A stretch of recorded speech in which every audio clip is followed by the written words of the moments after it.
She's April. And she's Molly. And we are the Book Besties. What is your great perhaps? High schoolers, we are not answering all your questions for your paper.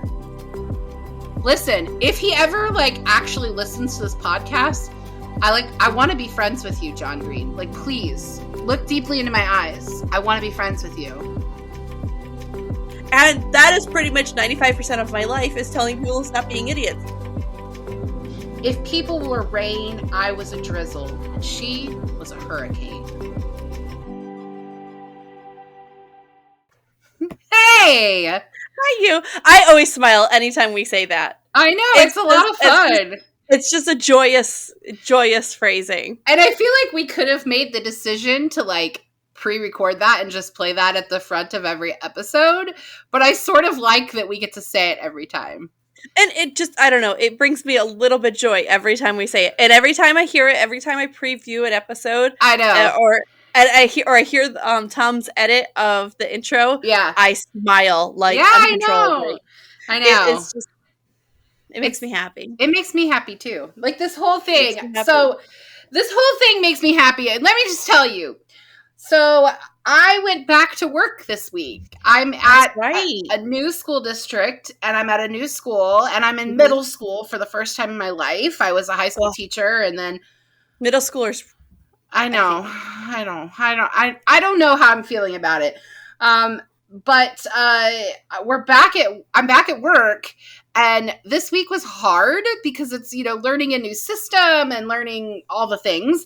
And the only thing what I was looking forward to is that I knew that Saturday, which is today, we would be filming. And I was like, I cannot wait to see Molly because this week has been crazy. I feel like it's been a rough week for everyone. Yeah. We were watching that hurricane. We were afraid the hurricane was coming here. Hey, it's been a week. I'm sorry to Louisiana, but I'm grateful we're not dealing with another hurricane because it's just the anniversary of Harvey here. And it's just... I don't know. I feel like after 5 years of living in Florida, we were on vacation during the most recent tropical storm that Florida got. And everyone was texting me are you guys okay? There's a tropical storm. I'm yeah, we're at the beach. It's fine. It's just a little rain. It's after you kind of get immune, right. I got a message. No offense to the people in Florida. I know that it is devastating, that the hurricanes are devastating, the tropical storms are devastating. But I think after you live in Florida, you just kind of are it's another tropical storm. It's fine. I got a message from a friend in the UK, and Ida was on their news. And she messaged me, and she's like, oh my goodness, are you guys okay? And I'm like, oh, we're fine. Let's go to Louisiana. Nola's getting hit. That's not our problem. Yeah. So here's how I've been coping this week. I texted my friend Megan, who is a fan of our pod. Hi, Megan. I love you. She visited with us on vacation, actually, because she lives in Florida. Nice. And so I texted her yesterday. I was like, I may actually download TikTok because I feel like I just need something mind-numbing. And she's like, well, Reels on Instagram is just as good, in my opinion. And if you're not planning to make any videos anyway, just try Reels. So last night I laid in bed snuggling my little Sammy, my youngest, and watched Reels for 2 hours. And that is TikTok's the same way. You go down a rabbit hole. I did. And then I did it again today. Just TikTok. Well, be glad you're not on TikTok because you know very well I'd just be sending you video after video after video after video after video. It just makes it easier for me. I think Megan is regretting telling me to check out Reels because I seriously sent probably 20 videos between yesterday and today. And I just keep sending them to her, and I'm thankful that she's not judging me and that she's actually sending me some back, and that's fun. But I don't know. I have the song stuck in my head that I keep seeing videos for that's hey, how you doing? Well, I'm doing just fine. I lied. I'm dying inside. And I was like, that was me this week. I feel that on a cellular level. That was my week. I'm fine. Everything's great. Nope. Dying. What's the meme? It's the guy it's the dog at the table and the house is on fire and he's like, everything's fine. Yeah, and then exactly. That's my life. That was how this week was. I mean, I'm sure things will get better as I get more used to it, and I still have a few weeks before the students come back, but like definitely it's tired. Overwhelming. Yeah, it's got to be overwhelming. It's hard, and looking at somebody else's old job and how they set things up, and and she didn't leave any notes for me. Like I left notes for the person that was replacing me. Like here's some things you need to know, and it's a different cataloging system. We don't really need to go all the way into this, but like all I'm saying is I've been preaching preaching this for years. You're a better human being than most people. Wow, that's why you left notes for. I feel like I'm modeling how other people could be good human beings. Like this is the things that you should do if you're a good human being, and those are the things that I do. I just realized I didn't put any lipstick on either, so we might have some like pale lips for this video. But that's okay. I barely put some on. That's all fine. I also had to wake Matt up. Like I didn't have much time to set up, so we're lucky. Yeah, this looks fabulous. Well, I was running late today, which is not normal for me, but I was stuck in a real spiral. Really? Okay, so should we talk about what we were talking about this week? This week we are doing Looking for Alaska by John Green, and John Green is my favorite author. I'm mad at him. He always makes me cry. Yes, it's like always makes me cry. What's that show that we both like that we always cry? Not Grey's Anatomy. Well, yes, but not Grey's Anatomy. The one with Mandy Moore and the fan. Oh, This Is Us. Yeah, man. Yeah. Every single mother forking episode. I am crying. This Is Us and Grey's Anatomy and John Green books should come with a tissue recommended count. Like number of boxes that you're gonna need. Oh yeah, right, for sure. Because it can't be just number of tissues; it has to be number of tissue boxes. It's like a box rating, like 1.5. Like half one. This one you could get a small pack. This one you need the super size pack. If you're looking for Alaska, you need a box of tissues. I will give you a tissue reading. So last week we talked about my favorite book. This week we're talking about a book by my favorite author. And I'm having a blast doing banned books. Yeah. But just to remind our listeners, if you're new to the pod, we're in the middle of a series. This is the second week of our Banned Books Week series, Banned Books Month series. So we'll be reading 5 books for the month of September, and the first episode, which was To Kill a Mockingbird, premiered last week on August 31st, so technically wasn't in September, but come on, it was one freaking day. Depends on what calendar you're using. Go back and listen to it if you missed it. It was definitely not our funniest episode, but I think it was one of my favorites we've recorded so far. Oh, I'm glad to hear that.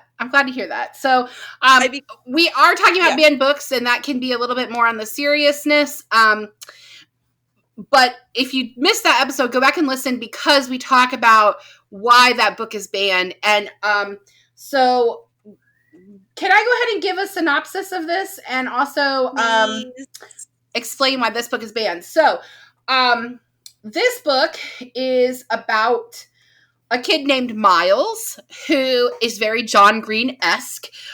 He's never said outright that this character is based on him, but Miles goes to it lives in Florida, Orlando, Florida, where John Green is from, and he goes to a boarding school in Alabama that John Green also went to, and his best friend and roommate is based off of John Green's best friend and roommate. So I don't know. I'm guessing Miles is pretty much John Green. Semi-autobiographical. Right. So basically what this book is about is Miles' first year at this boarding school. He meets a few people. Oh, his roommate's name is Chip, and he goes by the Colonel. He nicknames Miles Pudge, which is supposed to be ironic because Miles is a super skinny, lanky guy. Also, like John Green was as a teenager. By the way, when I think of Pudge, I was going to talk about this later, but when I think of Pudge the fish from Lilo and Stitch, and I automatically have that tirade from Lilo and Stitch, and you can't give him tuna fish. He's a fish. I've only seen Lilo and Stitch once, so I'm not sure I even know what you're talking about. But thank you for the audacity. I know, right? And Miles and Chip are also friends with Takumi, who is another student there, and the titular character, Alaska. So basically, this story is, I don't want to call it coming of age because I don't know that that's really what I would describe it as. It's definitely realistic fiction. High school melodrama? Seriously. It's about Miles' year there, and a lot of pranking happens. A lot of sexual things happen because they're teenagers. There's a lot of drinking. There's a lot of smoking cigarettes. I don't think there was ever drugs except the students that got kicked out prior to him going there. But basically the story is about... There's a lot of smoking. Lots of smoking. Basically the story is a countdown to a major event happening. And I'm not going to tell what the major event is yet, but it will be part of my first question. So there's a major event that happens in this book, and we're counting down to it the entire time. And then after that event happens, we are getting the countdown to the count up after it happened. And it's about the school year. And maybe that doesn't sound like a great explanation about what this book is about, but I highly recommend reading it because I can't do it justice. All right. Spoilers. We're going to talk about this whole book. We're not going to say spoilers. Mm-hmm. This book came out when, April? I want to say, let me see. It came out in 2005. I was going to guess 2005. Okay. So 2005. Okay. This book has been out for a good long time. Mm-hmm. Yeah. No, we are not going to do spoilers on this. No. And I think we've reached a point in our podcast where we're just going to stop telling you spoilers. If you didn't read the fucking book... Why are you listening to the episode? We can't help you. I mean, if you want to just hang out, but high schoolers, we are not answering all your questions for your paper. If that's why you came here, because you're writing a paper on Looking for Alaska, honey, this ain't the episode. Also, I don't think anybody, well, there are people that might assign this as a read, but let's talk about why this book is banned. In the link below, in the comments below, I will link to 2 different, maybe 3, John Green videos. So for those of you who do not follow John Green, he and his brother Hank run a channel called the Vlog Brothers. I highly recommend it. They've been having, their channel has existed since like the infancy of YouTube, and it's blown up so much, and YouTube has evolved so much since they started. And they do Crash Course as well. Right. They have so many different channels that are part of the Vlog Brothers entity. But they actually created the, I can't remember what the conference is called, so I'll put a link to it below, but it's basically like a conference for YouTubers. And the streaming? Yeah, it's all sort it's not that. I'll put a link below. It doesn't really matter, but they created this conference because they are like early influencers, which they feel weird about saying because most people who are quote unquote influencers are people in their 30s and 20s, and John Green is 50 now, so that's weird. But I'm more of a Hank fan. I find Hank hilarious. Where I prefer John. That's our friendship. Right. So anyway, these videos are going to explain why Looking for Alaska was banned and how John Green actually feels about it. And obviously we can't show these videos on our podcast. We can't play clips of these videos, like they're proprietary information. So instead we're going to link below, and please watch them. But this book is banned because of one scene. There are other reasons why parents have questioned it, and it's usually parents. The smoking and the drinking, that's part of it. The language, but the one scene... Sex? Right. The one scene that gets it banned is that Miles gets a blowjob from his girlfriend. Oh my god. I made Matt listen to this scene with me over after I heard it on the book. But what John Green talks about in these videos is how absurd it is that the book gets banned for the blowjob because there's no intimacy in it. It is a very awkward interaction that he has, and which his girlfriend, what is her name? Which is real life. Laura, Laura, yep. doesn't know how to actually give a blowjob. So he's never had one. He's never had one. He's a virgin when he goes to the school. I think he's still a virgin. Well, yeah, when they leave, yeah. Yeah. So he's never had one. She's never given one. She just decides she wants to do it, which, what the fuck? Are teenagers doing that? Are they just making the decision, I want to put your dick in my mouth? Because that's not me. So... Yes, that's what kids do. That's a thing. Oh gosh. So she doesn't know what she's doing, so she literally just puts his penis in her mouth and just has it. Waits for something to happen. She doesn't do anything. She doesn't move. She doesn't I mean, we could get graphic. She's not doing anything but holding the penis in her mouth. Like, that's what she's doing. And they realize that that's probably not what you're supposed to do. And so they go and ask Alaska, who laughs at them because she is very sexually experienced and she thinks this is hilarious, which it is. It's hilarious. It is hilarious. And she tells them what to do, and then they go back and they do that. And that is why this book gets banned. However, the same day that Lara gives Pudge, Miles, his blowjob, Miles falls asleep snuggling with Alaska. Yeah. And tells her that he loves her. And the moment is incredibly intimate. It's incredibly connected. And what John Green says in this video is that teenagers can disseminate that the scene of the blowjob was less what you want than the scene of the intimacy and the snuggling. Right. So, but the book is banned because blowjob. Well, I was watching it, and they called him a child pornographer. They did. Which is ridiculous. Right. First and foremost, this is happening in high school. Yeah. This is happening in high schools. Yeah. You're telling me there's not one friend that is more sexually experienced than the other friends, and they go to them and ask questions? You're wrong. Well, and I feel like, so this book came out in 2005, and I think it's kind of obvious that the kids are in the late 90s more than anything. Like, they're not in the 2000s. They're in the 90s. Right. And by the way, the Hulu series, which we'll talk about a little bit later, has a fantastic soundtrack. Like, definitely amazing. Really? Amazing. But these kids are pre the internet making porn so accessible, and I don't think that there are like 16-year-olds strolling around now that don't know what blowjobs look like, because I'm just assuming everybody has seen porn on the internet.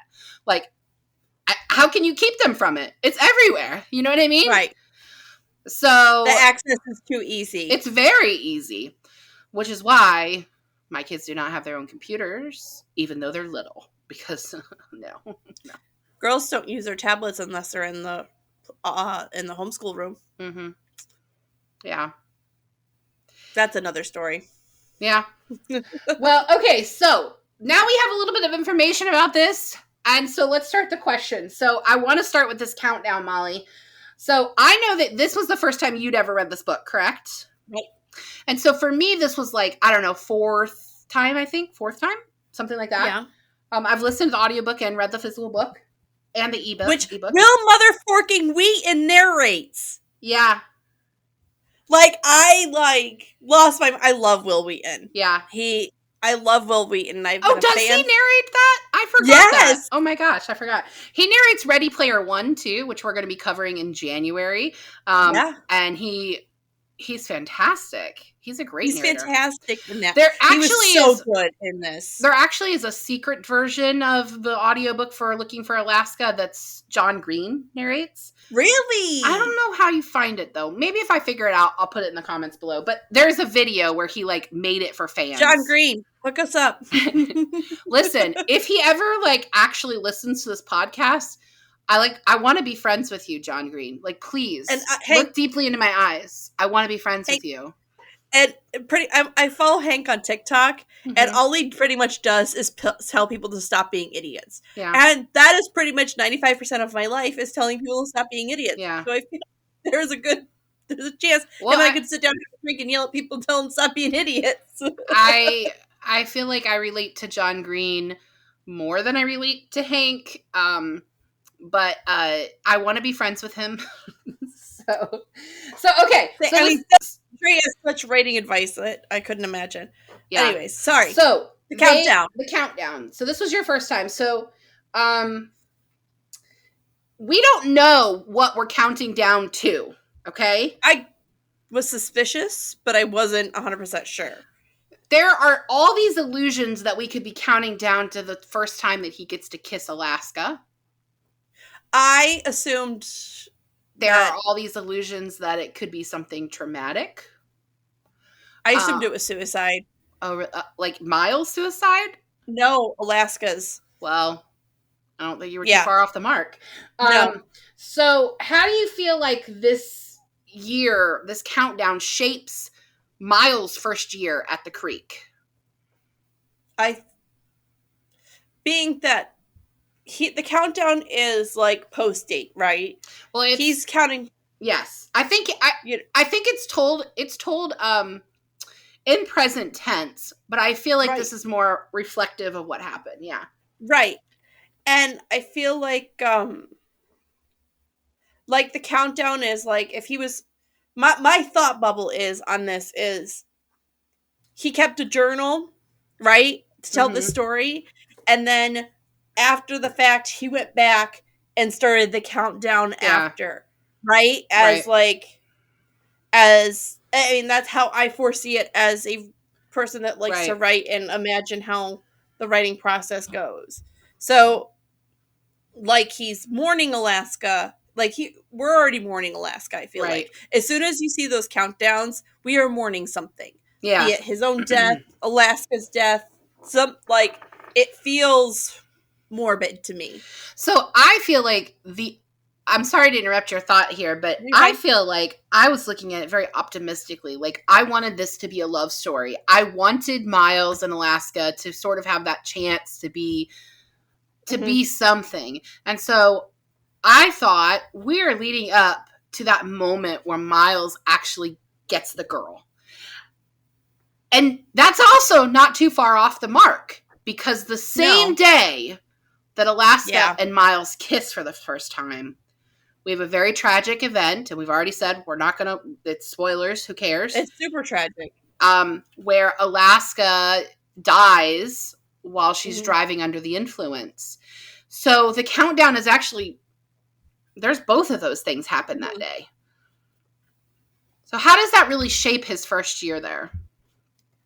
How's it shape? I feel like it's a rough reality for him. Mm-hmm. He went from not having friends. Like when we first meet Miles, when we first meet Pudge, his mom has this big going away party for him. Right. She thinks he has all these friends. He has no friends. And he knows, and he has no friends. Mm-hmm. And he's kind of okay with that. He's resigned to the fact that this is who I am. Mm-hmm. And he's cool with that. Mm-hmm. And when he gets to school, that all changes. Yeah. And so for his social dynamic to change, and one, it feels like he's part of the cool kids, right? Mm-hmm. He's part of the in crowd. Mm-hmm. And two, he's made bonds with kids for the first time. Right. So I feel like this really changes how I think he'll see the rest of the world. Yeah. You know? Mm-hmm. And I really think that changes how he's going to approach school from there on out too, you know? Mm-hmm. And I don't think that answered your question well. I'm sorry. No, I do think you are answering my question. So, I mean, for me, I think it's the answer to me is in the question. This is the first year that he's had friends. You're absolutely right. It's also the event of Alaska dying and the event of him kissing her the first time. I think that is what his entire year is about. Right. And you and I talked about this through text message. We both had people we knew in high school who died tragically, Very tragically, in car accidents. Yep. 2 people I was in marching band with, in concert band, but marching band was really the thing, and it was during pep band season. They made a really stupid mistake to speed and jump a hill and Wild. lost control and hit a bus of kindergartners. It was my brother's bus, head on, and went under the bus. So they died on impact. And it was devastating. I mean, whenever you have a tragedy at your school, it's devastating. When that tragedy at your school is wrapped up in a club or something like marching band. A small school. Yeah. And our marching band was what? 100, not even 100 kids, probably like 70 kids in the marching band between the 4 grades. Like, it was devastating for us, you know? Yeah. And that scene when they find out that Alaska has died, and they're all in the gymnasium, and Miles keeps saying, Alaska's not here, we can't start yet. And their principal, whose name is Mr. Starnes, but he goes by, they call him the Eagle. Yeah. Mr. Starnes just starts crying and then tells them anyway, because the truth of the matter is I've lost students as well. So I've been on both sides of it, being a teacher and a student, losing friends. The impact, it's astronomical. It is. It sits with you the rest of your life. It's that point in your life where you realize we're not infinite and we're not invincible. No. And life is fragile. And so the girls that died in my school, Tauga Center is very small. Like, very small. Mm-hmm. I graduated with the same handful of kids I went to kindergarten with. Right. Joelle and Colleen were in the backseat of a car, and the driver ran a stop sign on a very busy highway on 17C. And they were T-boned by a truck going 60, 55. The girls both died. Yeah. Now, I was an intimate, close friends with the girls. I knew them both since 5th grade. Right. I had classes with them. But because of how small and tiny that community of our school was, right, it impacted every single student in that school. Right. And this was sophomore year. Not a lot of us, we didn't have cell phones yet. Right. And the news was just 2 Tauga Center sophomores dead. Right. And the area it was, I thought it was my best friend Stephanie, because she had a date that weekend. And I didn't know it wasn't Stephanie till I walked into school that morning. Right. And I instantly started crying. I was grateful my best friend wasn't dead. Right. I was grateful. Right. But at the same time, we had still lost 2 classmates that were important to everybody. They were kind people. They were lively people. And it's just, that effect rolls through the town. It still rolls through our town, right? And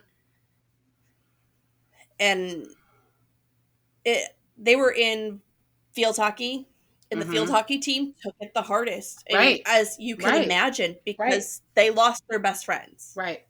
You lose your teammate. That's hard. It's just it's still devastating today. So something we haven't talked about yet is that Miles is obsessed with last words. Which is super creepy, by the way. But also, I have a note on that. John Green also likes last words. Again, creepy. Right. But I'm just going to read this quote from the book that has to do with Alaska dying in last words. Because I was fine before Alaska. I was fine with just me and last words and school friends, and you can't just make me different and die.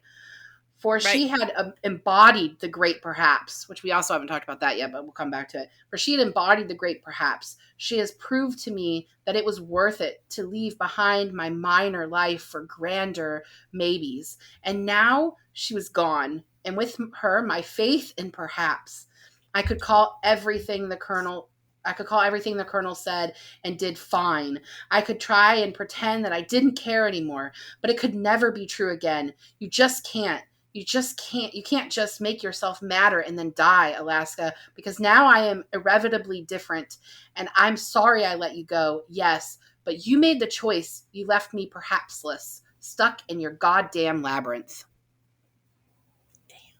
That's freaking deep. Deep. It was so deep. So, And and there's a lot in there that we didn't talk about, but when Miles goes, he goes because he's looking for the quote unquote great perhaps, which is, right. I go to seek the great perhaps. It's the last words of someone else. And and Alaska's obsessed with getting out of the labyrinth, Labyrinth. which is another book that's the last words of, but not nonfiction. That one's a fiction book. And you left me perhapsless, stuck in your goddamn labyrinth. That right there is how you absolutely feel when you lose somebody Right. close to you. Right. And now the labyrinth is a metaphor for life, right? Well, that's my next question. What is the labyrinth? So you say life. I think there was a lot about Alaska we didn't know. I wrote literally the mystery that is Alaska because I feel like she's a child of trauma. Oh, she is, absolutely. She totally should have been in therapy. That girl needed help, and I think she used sex as a way to find emotional connections and to feel loved. Yeah. Which, there's nothing wrong with having sex. There's nothing wrong with having those feelings.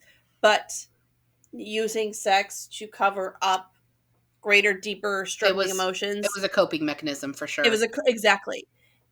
That's where I have the issue. Yeah. And she would give not just Pudge, but the Colonel and the rest of the gang little snippets of who she really was. Right. And then as soon as she got too real, she'd brush it off. Well, I mean, it was a joke, and it was just. Yeah. Sorry. Go ahead. I'm sorry. I interrupted you. Keep going.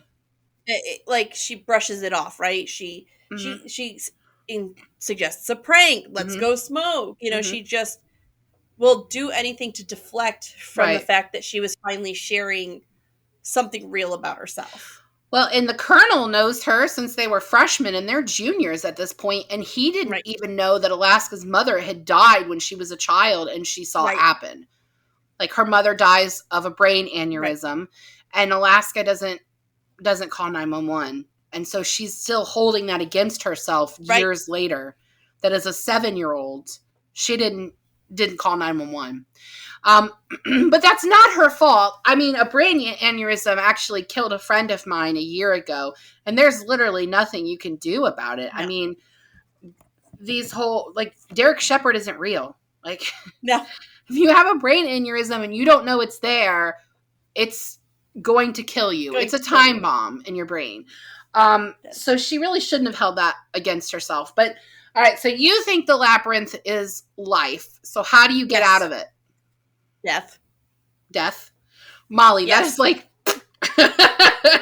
well, okay, if we're speaking from Alaska's point of view, if I'm talking as Alaska, the way she focuses on it, hyper focuses on the labyrinth, and how do we get out of this thing? She is talking about her life. Right. She wants to know how does she get out of her life? Yeah. Right? And she is hurting so much, and all she's thinking about is getting out of it. She's talking about ending life. She is talking about suicide. She's not straight up saying she's suicidal, but that's how it feels. So I've had suicidal friends. I've had friends who have committed suicide, and this is how they talk and sound. So you believe that Well, because she's also quoted as saying the way she'd get out of the labyrinth is straight and fast. Yep. You believe that Alaska killed herself, that she made that choice? I think she chose not to hit the brakes. I don't know if she fell asleep. I don't know if she saw an opportunity. I don't know if she just let guilt and emotion and alcohol take over in that moment. Yeah. I cannot assume to know what John Green wrote in that moment. Right. But I believe she committed suicide. I don't disagree with you. For me, I think for her, the labyrinth was life, and the way to get out was, hard and fast. And I think that points to her own trauma. I think For sure. part of me doesn't like the way that the character of Alaska is written, and I feel like John Green got better at writing female characters as he's grown as an author. She's the typical cool girl. She's hanging out with the boys and she's smoking and she loves sex and she loves to talk about it and she's drinking and I don't really feel like that's a realistic person. I think that's the I knew that girl growing up. Well, to me, that's what the boy wants you to be and not so much what you are. And it makes me think of Gone Girl, where she's like, I was just tired of being that girl. Yeah. I don't know that Totally needs to go on our list, by the way. Gone Girl. Whoo, good book. Yeah, we should definitely add that to our list. I don't know that she necessarily did intentionally kill herself, but I feel like the way that Alaska lived her life was very whatever is happening in that moment. And she didn't think beyond that moment very often. She wasn't driven. That's trauma. Right. That is trauma. I've been in enough therapy. That's trauma. Yes. And the only thing in her life that she did plan out was her life's library, which was this collection of books that she was going to read in her lifetime, and then left very much unread. And side note, related note, John Green has started a Life's Library, which is a book club. So we're not sponsored, but I plug that because if you are a John Green fan and you want to join a book club and you don't want to be a part of our book club, which you should be because our book club's awesome. Wait, no. We will start a Book Besties book club. You're not joining our private one. We don't need random strangers in our personal book club. That's true. We probably need to consider a private or a public facing one. We love you guys, but we get a personal life too. Right. So me personally, my personal belief of what the labyrinth is for Alaska is definitely life, and how I really think it's more her trauma. How do you escape your trauma? Personally, my labyrinth is my anxiety disorder, and I felt this week really hard. How do I escape my own thoughts? And this is one of the reasons also why I like John Green, because he has OCD and he talks about that very publicly. And he has several videos, and he wrote a book from the perspective of somebody that has OCD. And my anxiety disorder presents with some OCD tendencies. Like, I don't go and clean things. Like, if you find me cleaning things, it's just because someone's going over. Like, that's not my thing. But organizing, and the librarian in me really enjoys that OCD. But this week was hard. I'm an introvert. I just get adopted by extroverts like you. And you're welcome. Thank you. And I had to extrovert a lot this week. And so I had trouble sleeping, and my anxieties were my anxiety disorder was really at its peak. And so that's my labyrinth. How do I get out of that when it's my own thoughts, when it's my own, and I'm not somebody that's, that my anxiety disorder makes me feel suicidal. Like, my anxiety is not presenting as depression. I mean, it has before, but it isn't currently. I worked very hard on that. But I can see how Alaska's anxiety, I think that she has depression. I think it's very obvious in this book that she is clinically depressed. She had enough trauma in her life to warrant that. And I think in the end, I don't know that she made the decision right there, I'm going to kill myself, or she fell asleep, but she is impulsive enough that could have been the reason that she died. Oh, for sure. And Miles and the Colonel are trying to evaluate if she was suicidal. So they keep like doing all this research of like, this is They're what blaming themselves. they are blaming themselves because they knew she was drunk, and not only did they let her go, but they helped her get off the campus. But they're trying to find evidence that she was suicidal. So they're looking at things like giving away stuff, talking about death and all that stuff. And Alaska wasn't presenting that way, but those aren't always the way that people present when they're suicidal. You know, you think about somebody like Robin Williams, who killed himself. But that was... And nobody... Robin Williams killed himself because he learned about his illness. Yes, but that was a decision that was made in that moment. He wasn't giving things away. He wasn't... Right. You know what I mean? He wasn't making plans to kill himself. Right. So that's how I feel about Alaska. She wasn't making plans to kill herself, but that opportunity was there. And she did die. Yeah, she did die. All right, so let's talk about the next question I have for us. What is your great perhaps? Ooh. I don't know. I sort of love that question, by the way. It's more of a what if for me, how I read it. You know, I guess my possibility of this writing career, you know, getting published, self-publishing, having people like my writing, having people, you know, but I have to be brave enough to venture out there and put myself out there. Yeah. And I barely have the strength to share my work with the people that live in my house. So, so that's the great perhaps for me. Yeah. I think for me... How do you define it to you? How does it define to you? Like... I think I'm in the middle of my great perhaps. That's wonderful. Yeah, so we haven't talked about this in the podcast before, but I struggled with infertility for many years. We didn't know. You sure did, love. Yeah, we didn't know that I had any issues when we got married, and found out 3 months into our marriage when I thought I was pregnant because I hadn't had a cycle and like, I must be pregnant. I have all these symptoms that in fact I wasn't pregnant, that I had 2 different fertility issues, which is polycystic ovarian syndrome, which is very common in women, and a thyroid disorder.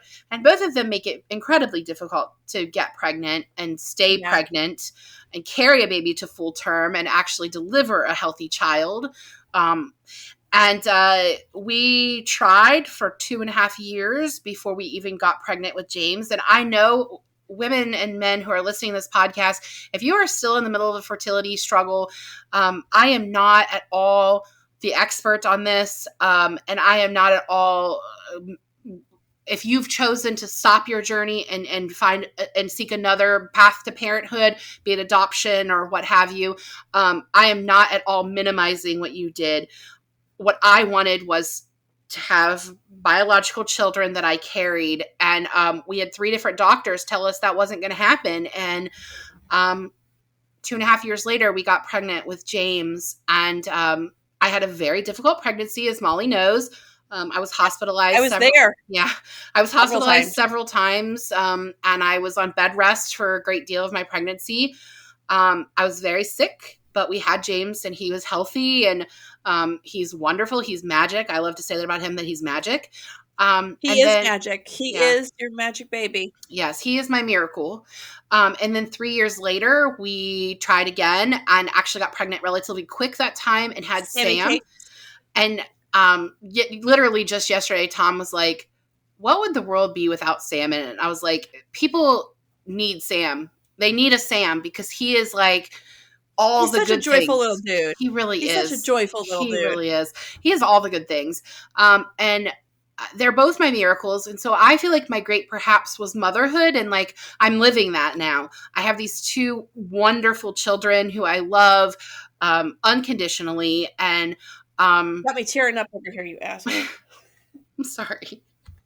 No, it's beautiful. It's very beautiful. So that, and I remember to me your is struggle. It. Yeah. I remember your struggle. I remember being there. I remember it all. And you came to the hospital once when I was hospitalized because... And I made Matt bring over food the other time I couldn't come. Mm-hmm. Yeah.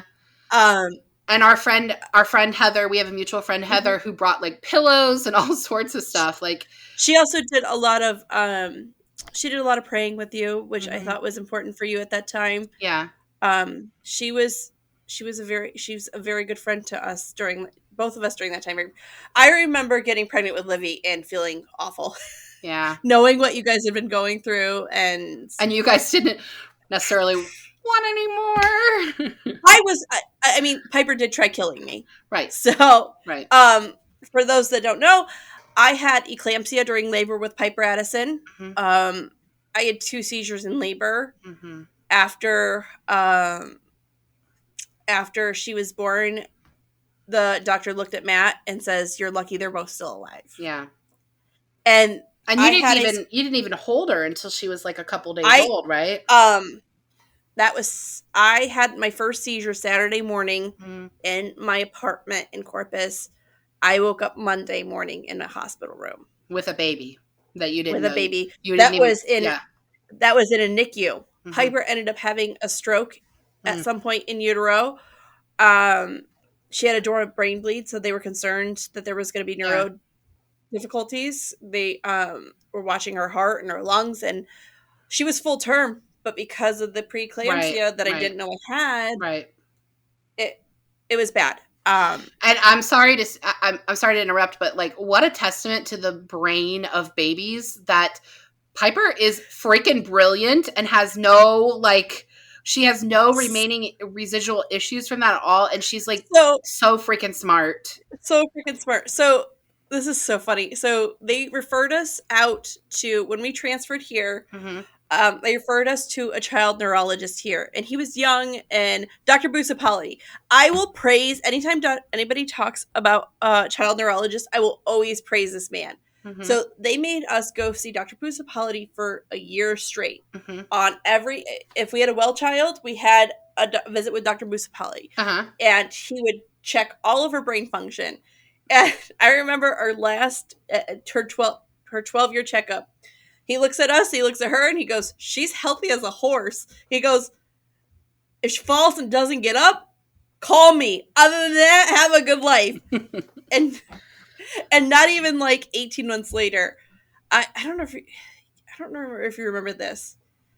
It was around Christmas. She had a lung infection, and she ended up having pneumonia, and we ended up having an ambulance take her to the hospital.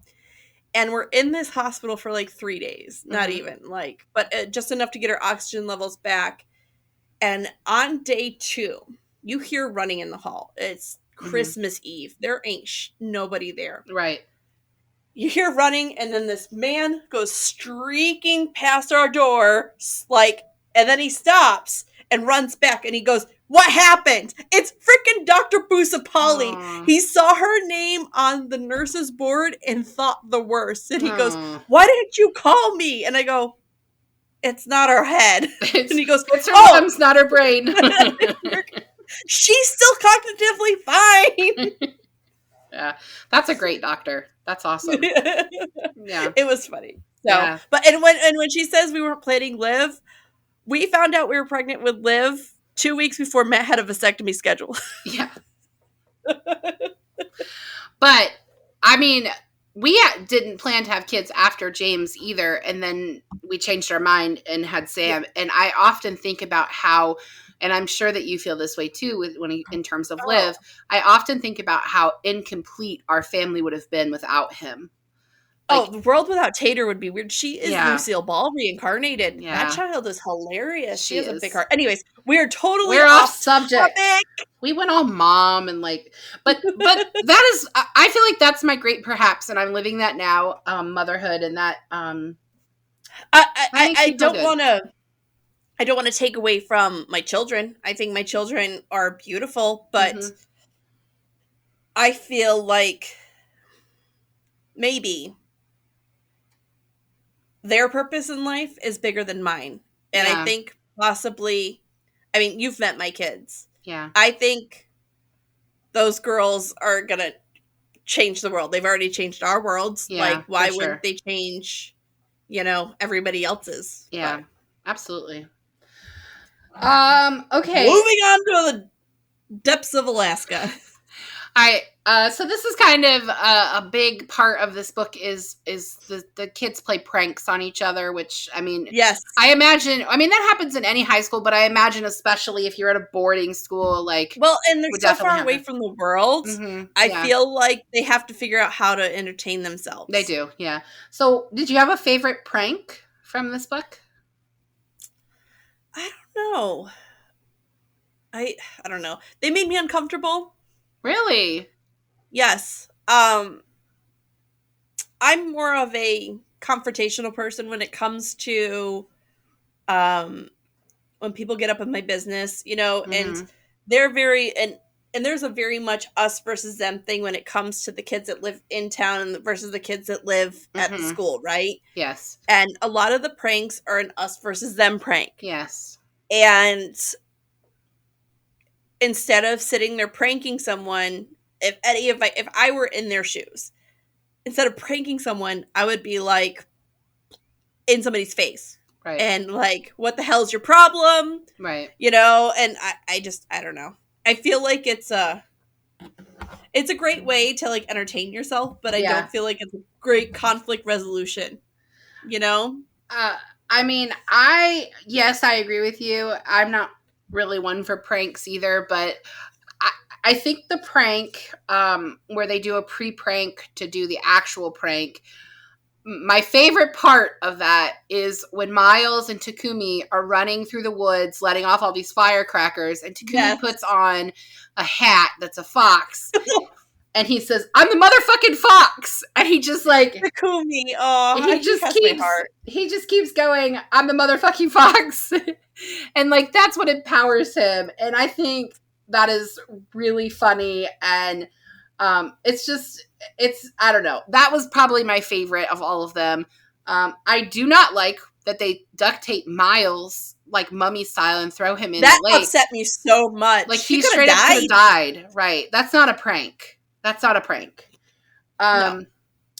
So, and especially to get back at the Colonel when the Miles had nothing to do with anything that had happened to the Colonel post date, right? I have a theory about the Colonel. The Colonel is so he's obsessed with nicknames, right? He nicknames everyone. Everyone. Except Alaska. Everyone. Alaska. That is really her name. That is really her name, which she got to pick. Which is hilarious. I think he gave himself a name of power. And he grew up with nothing. And he is very clear that he is going to leave this school and he's going to get a good job and go to a better school and get a good job and buy his mom a house. That's his only dream. And it's his only dream, which is kind of beautiful because, where he grew up, he grows up and he lives in a trailer park. And for him to be like, that is his dream, it definitely just shows that he wants to let people know that even though he doesn't have money, he is powerful. Right. And giving himself the name the Colonel when he's obviously not a freaking colonel is just an interesting way to show power without having power, right? He's a great character. I think he's really well written. I think that John Green writes the Colonel with more care than he takes with someone like Laura.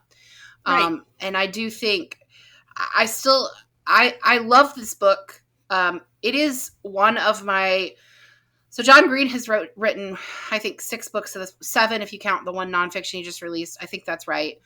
And this is top 3 for me. The other 2 we'll probably have on the pod. I would love to read The Fault in Our Stars, which I think would be a great chance to have Katie back on again, who was a fantastic guest last week. Yes. Or was that 2 weeks ago? That was 2 weeks ago. And the other one is Turtles All the Way Down, which is the main character has OCD. And both of those are written from the lead character's point of view, and it's a girl. It's a teenage girl. Yeah. And I feel like he got much better at getting in girl brain. I don't think Alaska is a complete character. I think she's a caricature of what teenage boys want. And girl. And I think, well, possibly. And I think maybe that masked her tragic ending, because I think the boys wanted her to be something that she didn't want to be, wasn't actually. And that they're looking at her the way that they did, they missed the fact that she was actually deeply hurting. Right. And so maybe that was a really smart choice, and maybe I should be about it. I don't know, but John Green's brilliant. I love him. How do you feel about the nicknames? So I think the Colonel, you're spot on there. I think it's a position of power. They say it's because he plans the pranks, and he's the prank master. But I do think it's more of he's also described as short. He's not a very tall guy. Right. Napoleon syndrome. And he's got Napoleon syndrome. And I think that you're absolutely right on that. Takumi doesn't have a nickname. That's his name. And Alaska doesn't have a nickname. That's her name. But Miles gets Pudge. So why only those two having nicknames, I don't know. But I do like the fact that they become described as an old married couple because they've been living together for so long. It fits so bad. It is so fitting because, I mean, you've been roommates with someone. You know what it's like. If you don't get along with them, it's hard. But somebody that you like end up living with that you like, you get a platonic marriage instantly, right? Like, so it makes sense. I want to share another quote with you from the book.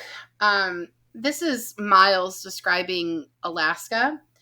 And this is actually one of the most famous quotes from this book, along with I go seek the great perhaps, which is hanging on my wall in my office. If people were rain, I was a drizzle, and she was a hurricane. Thoughts? Accurate. Yeah. Accurate. I mean, Alaska knew who she was, right? And I think that's what he's referring to. She knows who she is. She knows what she wants out of life. And you know, Pudge, Miles, doesn't know who he is. No. And that's kind of why he came to that school, is to find out who he is. Right. And for him to explain it that way is kind of beautiful. Yeah. And it makes 100%. It makes 100% sense. Sorry. There's the word. Words are hard. Words are hard. I just found in my notes, I'm sorry to backtrack to this, but we were talking about how we believe that she was depressed and had trauma. She actually tells them, I quote, "I am a deeply unhappy person." Say, girl. So she's never tried to hide it exactly. Right. But they think she's just moody, which is also stupid teenage boys. Like, girls have emotions and aren't tied to their periods. But also, you know, okay, so I'm going to defend John Green here for a second. If Alaska were to hang out with just girls, we as a community are more sensitive to others. If we sense something's off, we go, "Hun, what's going on? Right. Why are you upset?" She chose to hang out with boys knowing that there is nothing more than surface level. What's going on the surface is exactly what's going on. She knew hanging out with teenage boys, they're not going to ask the deep questions. Yeah. And Miles came along and started picking at that shell. It's the only reason I think she never shares anything, because she knew they weren't going to ask. She can't be authentic with them. And she's okay with that. She doesn't want to be authentic with anybody. So, yeah, I feel that. So I do have like a last question for you, which precursor to that question, have you read other John Green books, or was this the first one? This is my second. My first was Fault of Our Stars. Another book you may need to read. Yeah. What do you think of his writing style in general? I enjoy it. I enjoy it. it's definitely something to inspire to. It's a lot of information, but it's quick pace. Yeah. Which it's like his videos. Yeah. It's a lot going on in a Mm-hmm. short period of time, but you definitely see his signature. Yeah. I think it's very obvious when I'm reading a John Green book that I'm reading a John Green book. Like, he has a very clear voice as an author, which is very, very important. Why I love his books. My students, when I was a high school teacher, introduced me to his books. Really? Yes, I had a few kids that were very into him, and this book came out in 2005. It's very emo friendly. All the emo kids were reading, looking for Alaska. And I like it because a lot of people think YA has to be saccharine, sweet, and sugar-coated and dumbed down, for lack of a better word. And John Green makes you work for it. His books are full of vocabulary that's flourishing and beyond the expectations of teenagers. And they work at reading them. And I like that about him. It also scratches an emotional level that they sometimes don't want to pick at. Right. You know? Mm-hmm. And I feel like it gives them an opportunity to talk about a feeling and emotion and read about feelings and emotions that they aren't always prepared to talk about. Right. And I think that's important for kids. Right. So lastly, just really quickly, lastly for me, and then if you have anything you want to share, I know you haven't seen the Hulu series, right? I watched the trailer and then I started diving into spooky month books, so I really haven't had time. Well, no worries. I watched the Hulu series when it first came out, and I have to say, I think it was a great adaptation, and I sort of wish that all books were made into miniseries instead of movies, just because then How'd you feel about the casting? I thought the casting was really good, and I will put a link to the IMDb below, and maybe I'll share this video. I might be sharing a lot of Vlogbrothers videos, but I don't give a crap. There's a video that John Green talks about the casting and how when the book was written, the two main characters weren't even, like, the people that play the two main characters, they weren't even born yet, which, like, first of all makes me feel like that's funny, very old. But because as I was already a teacher when this book came out, but I thought the casting was really good. The actor who is cast as the Colonel is an African-American male.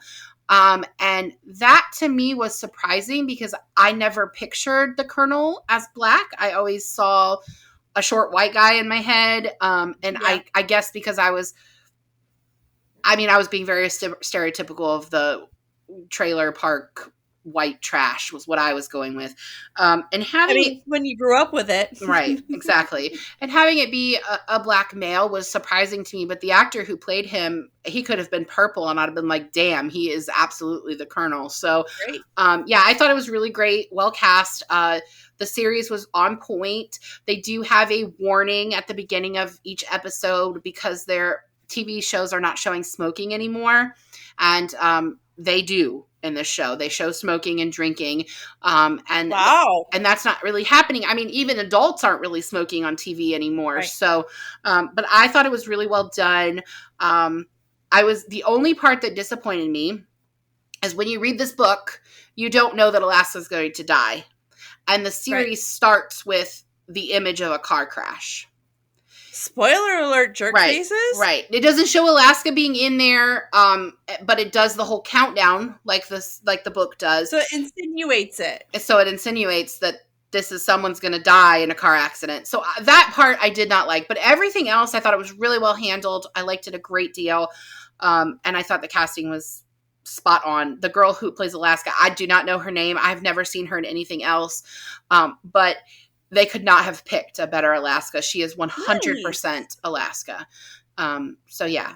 And the soundtrack is amazing because it's like 90s music. Because that's my jam. So same. Did you have anything else you wanted to share? The only thing, I'm mad at you for making me cry on an airplane. Well, I didn't tell you to read it on an airplane, so. I listened to this audiobook while traveling to and from my sister's. So I definitely was crying next to strangers because it was Matt's turn to ride with the girls.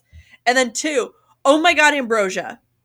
I was near up chucking every time he talked about this. Yeah. Milk and vodka? Milk and vodka. Milk and vodka. Yeah, it sounds so bad. So bad. But add Kahlua, we're fine. Right. Like, I think there's like a play on a White Russian there, but like that would be cream and not vodka, and like, I don't know. It was so gross. Oh, it was so gross. Like, it actually looked like at some points it was like chunky too. That like separated. Ugh, super gross.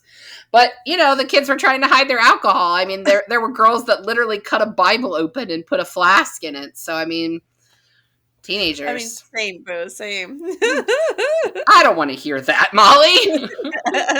Molly, I'm going to make you go to church now, okay?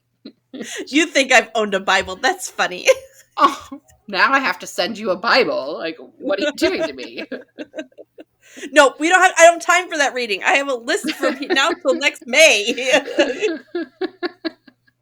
So I need to like put the Bible as a book for the podcast? No. I love you, but no. Pod over. No. But no, I see why parents are upset, but banning it is not the way to go. Mm-mm.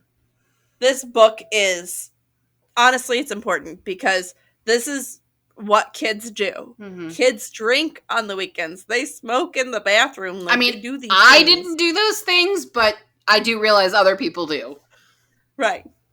And you were obviously not the normal kid. I mean, I had a really great group of friends. My best friend, Dawn, my other best friend, Dawn, was a part of that group. And our friendship has even flourished into adulthood. But we were not the drinkers and the smokers and the partiers. Like, we had a lot of parties, but we were not, like, drinking. And we were all, like, in honors classes. Like, I don't know. We were all the smart kids. We were nerds. I mean, we were nerds. I was a nerd, but in a different way. I was awkward and weird. And my ADHD was out of hand and chatty. And yeah. I was extra. Anyways, okay, that's it for Looking Alaska. Yeah, yeah, so definitely, I do want to encourage all of you to watch the videos linked below. Definitely. Especially the video where he talks about why we should stop banning books.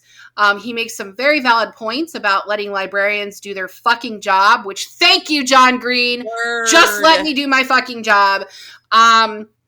And we're done. We're a little bit over this week, but we did better than we did last week. And I'm super proud of us. And keep reading along. Next week, besties, we are going to cover this book called Drama by Raina Telgemeier. I probably need to look up how to say her name before we have a podcast. But this is actually a graphic novel. So this is the first time we're going to cover a graphic novel on the pod. And we're going to talk about that, why that one's banned. And pre-warning for those of you who do tune in for that episode, we are going to be talking less about the book and more about banning books and how that process started, or how you get that process started and why we should fight against banning books. So that's going to be a lot of our next week. Molly, I love you. I love you. I love seeing your face. Thank you for being Every the week. best part of my week this week. Like, truly. Don't tell your kids. They'll come for me. Well, you know, snuggling Sam and watching videos on Reels was pretty great, too. But you don't have to wipe my butt, so. Right. Well, I don't wipe theirs anymore either, because they're pretty grown now. And, you know, I always love talking to James about random crap. That kid, he's a wealth of knowledge, and I love him so much. I bet. He's a lot of fun. But anyway, thank you, besties, for joining us. Don't Bye, forget, besties. share, like, subscribe, follow. We are gaining followers. We are gaining subscribers. It's happening every week. And we're really excited. And thank you Please so like and much. subscribe. Yes, please. And share us. It really does help grow the channel. It does. And yeah. So, all right. Thank you, guys. Bye.